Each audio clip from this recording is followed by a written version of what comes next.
Hitler y Milei, la comparación incómoda. En la medida en que se ha instalado en cierto arco de los analistas la idea de un retorno del fascismo, la metáfora de la República de Weimar se ha transformado en un lugar, podríamos llamar, un lugar común, ¿no? Para quien no lo tenga del todo presente, hablamos del primer periodo, llamemos democrático, de Alemania, vigente desde 1919 hasta 1933, momento en el cual se produce la deriva autoritaria de Hitler. Hablar de Weimar entonces supone advertir acerca de un estado de cosas previo al desastre por venir. Así se usa siempre la metáfora, ¿no? Estamos en Weimar significa eso. Miren, lo que viene es el demonio, digamos. Dicho esto, y dado que son pocos, o que no son pocos, perdón, los que incluyen a Milei dentro de un presunto entonces, giro fascista, podemos preguntarnos, ¿es la Argentina 2025 la República de Weimar? O si quieren, si uno puede decir, bueno, el monstruo ya vino, bueno, entonces, ¿fue la República de Weimar la Argentina de Alberto Fernández que preparó el escenario para que venga el monstruo? ¿No? Insisto, esto es un lugar absolutamente común, ¿eh? No estoy descubriendo la pólvora con esto. Les voy a apurar mi respuesta, no se las voy a dar al final, se las doy ahora ya. La respuesta es que, digo, yo creo que este planteo, y si ustedes me siguen, ya habrán visto o conocerán cuál es mi posición, yo creo que este planteo es cerrado desde el vamos. Sobre todo porque hasta ahora, en el momento que estoy grabando esto, vamos a decir, junio de 2025, principio de junio, lo digo por la duda, capaz que en algunos días pasa algo, pero principio de junio de 2025, no hay nada que demuestre que el gobierno de Milei se parezca en algo al fascismo.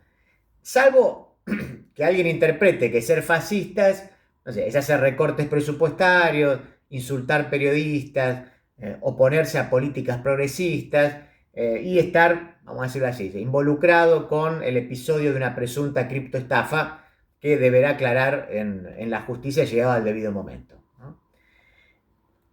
A ver, todo esto que yo acabo de enumerar son acciones que originan o que pueden originar críticas con muy buenos fundamentos, por cierto. Es más, digamos, y también, si ustedes me siguen, ya saben que lo he desarrollado. Desde mi punto de vista, Milei es claramente un populista, pero no es un fascista. En estas acciones que yo acabo de enumerar, no hay fascismo. O sea, puede haber cosas que no nos gusten, pero eso no es fascismo. Entonces, no digamos boludeces porque el señor Mussolini se nos mea de risa. Con todo, aún así, recojamos el guante y creo yo que el episodio de Weimar puede ser útil para darnos, o sea, algunas lecciones de la actualidad. Y para ello me voy a servir de un libro que acaba de salir, se llama El fracaso de la República de Weimar, las horas fatídicas de una democracia, lo publicó Taurus. Es el nuevo libro de Volker Ulrich, que es un periodista alemán, un tipo grande, un veterano, graduado en filosofía, también en literatura, en historia, una formación robusta, y que la verdad que vuelve a deslumbrar con un libro que tiene una precisión histórica, unos detalles que son admirables. Además de eso, el libro a mí me pareció particularmente interesante por una hipótesis que contradice, buena parte de la mitología en torno a aquellos años. Me refiero a la afirmación de que la llegada de Hitler al poder era inexorable por una serie de razones que, bueno, ahora les voy a desarrollar. Pero en general se dice eso. Bueno, la República de Weimar iba, digamos, fue directo hacia Hitler. Lo habrán escuchado alguna vez, supongo. Entonces, Ulrich lo que dice es, no, a ver, más bien lo que hubo fue una serie de intrigas, errores, mezquindades, ambiciones, y sobre todo, como siempre suele ocurrir, una increíble cuota de azar.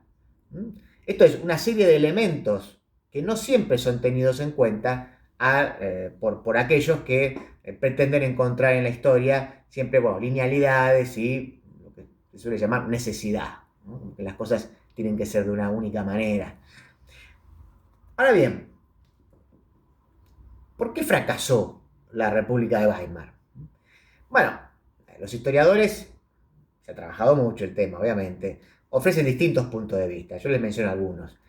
A ver, entonces, están quienes dicen que la nueva constitución, que justamente aparece en el 19, en la constitución que acababa con la monarquía, no pudo sacarse de encima la rémora del Estado autoritario, que estaba presente en las élites económicas, pero también en la burocracia estatal, en el ejército, algo que, bueno, en general suele pasar, no es tan fácil, ¿no?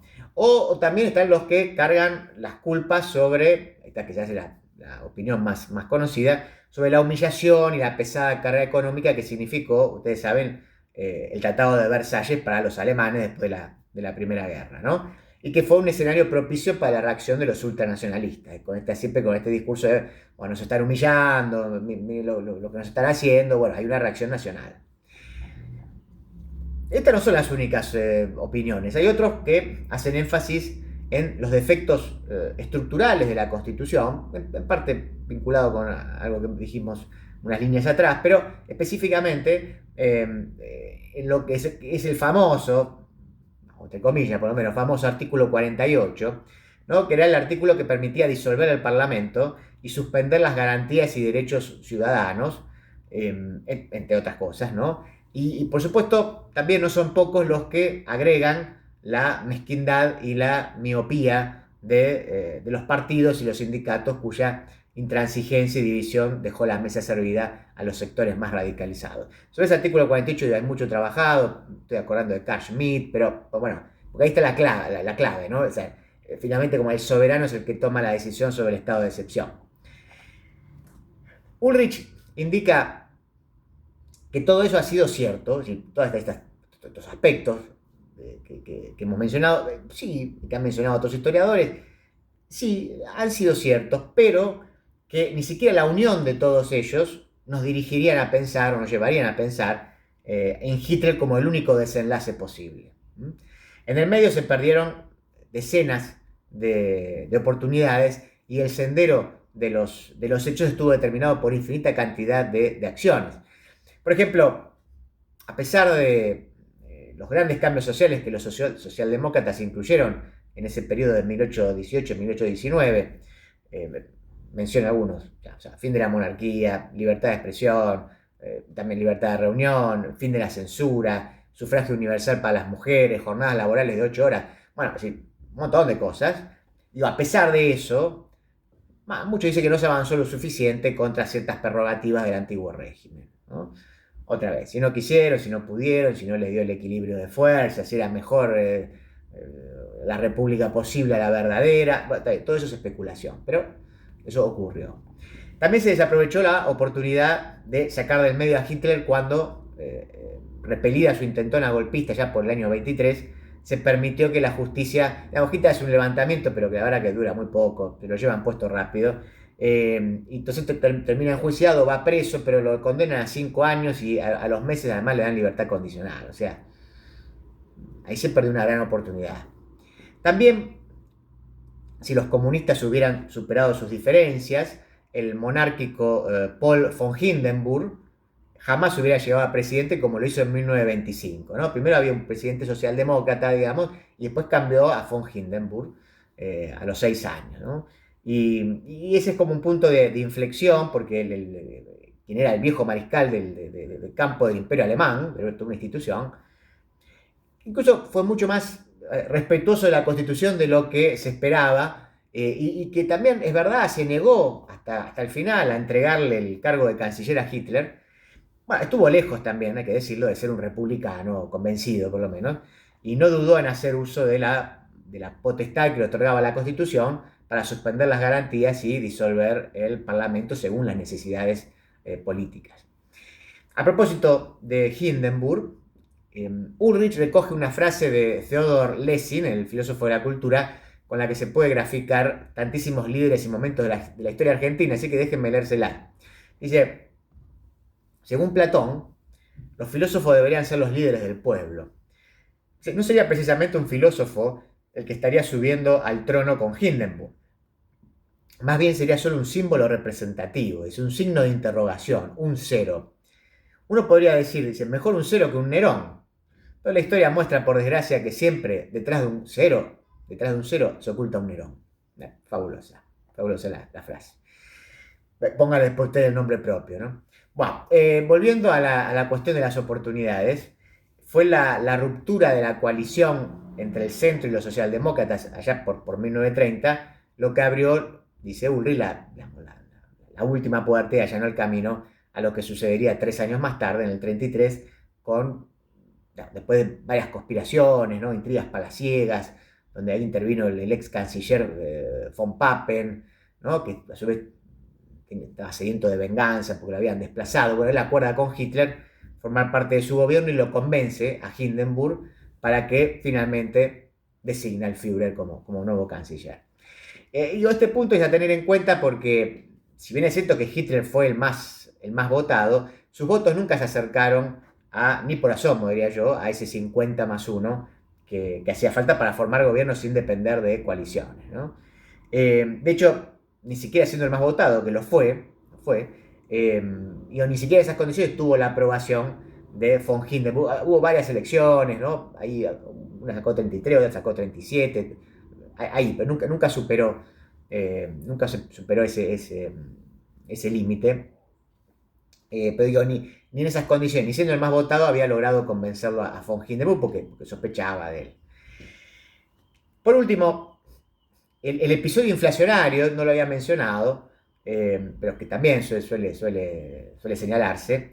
Ese fue un episodio inflacionario que atravesó el gobierno socialdemócrata y que para muchos fue determinante. De hecho, Ulrich menciona a 3 grandes personalidades de la época que lo grafican así. Les los leo. Stefan Zweig, por ejemplo, en su autobiografía dice, en El mundo de ayer se llama la autobiografía, afirmaba que nada había vuelto al pueblo alemán un pueblo tan amargado, tan lleno de odio, tan listo para Hitler como lo volvió la inflación. Hafner, en el libro Historia de un alemán, indicaba que esa vivencia de un dinero que se evaporaba dejó a Alemania lista, no para el nazismo en particular, pero sí en general para cualquier aventura fantástica. Y Thomas Mann indicó, hay un camino recto que lleva del delirio de la inflación alemana al delirio del Tercer Reich. Son frases contundentes, ¿no? Que marcan ahí una continuidad. Por supuesto podemos no estar de acuerdo, pero Ulrich dice que eso es un error, digamos, que ellos lo vieron mal, ¿no? Y a favor de Ulrich alguien podría decir, bueno, es que finalmente entre esa inflación y Hitler pasaron 10 años, ¿no? Más allá de que es cierto que la crisis del 29 le pegó muy, muy fuerte a Alemania por diversas razones, ¿no? Por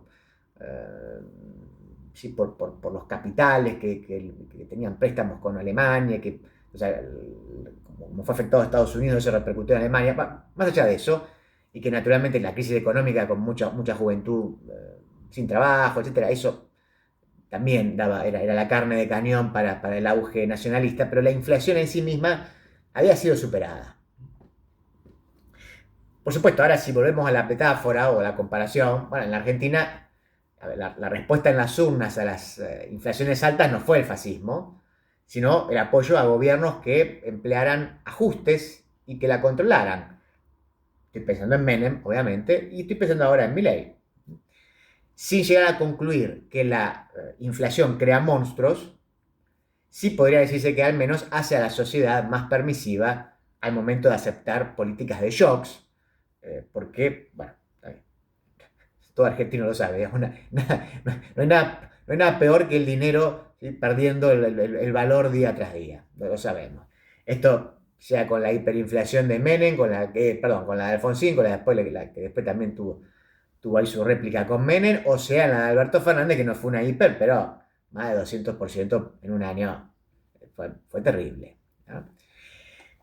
En síntesis, entonces, para no hacerlo tan largo, a ver, mientras no exista un giro autoritario de Milei, y yo insisto que nada hace pensar que ese sea el camino, el caso de la República de Weimar, al menos tal como lo expresa Ulrich, puede ser útil, pero ya no como advertencia de la llegada del monstruo, sino para poner sobre la mesa la responsabilidad de los distintos actores que lograron que Milei llegue al poder.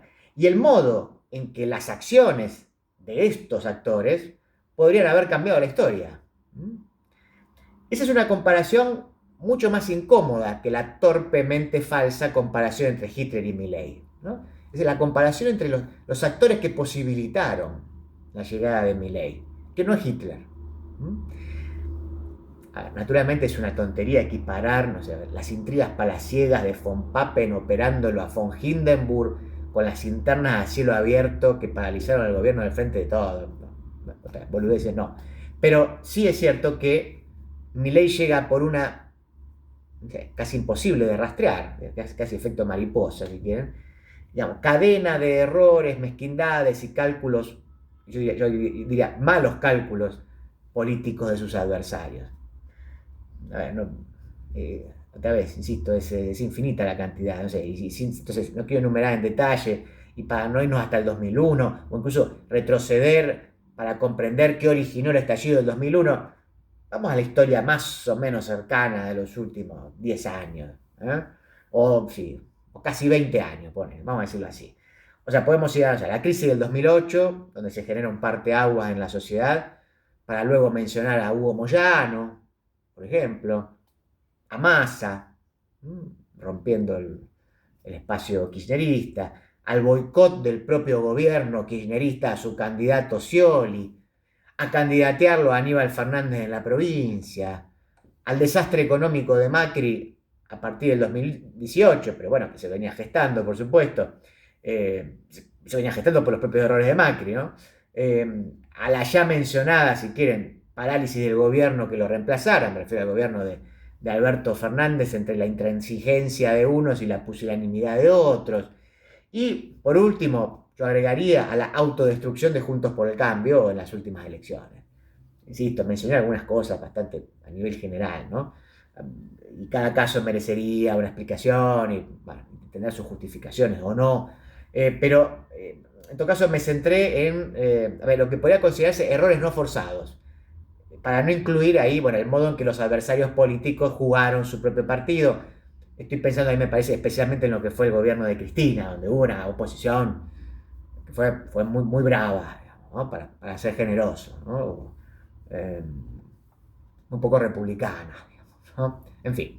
Bueno, teniendo entonces la suerte de que Milei no sea Hitler, ahora falta, y con esto concluyo, y ahora falta que nuestros dirigentes sean lo suficientemente inteligentes, generosos y responsables para no cometer los errores que en distintos momentos de la historia abrieron justamente la puerta a lo desconocido.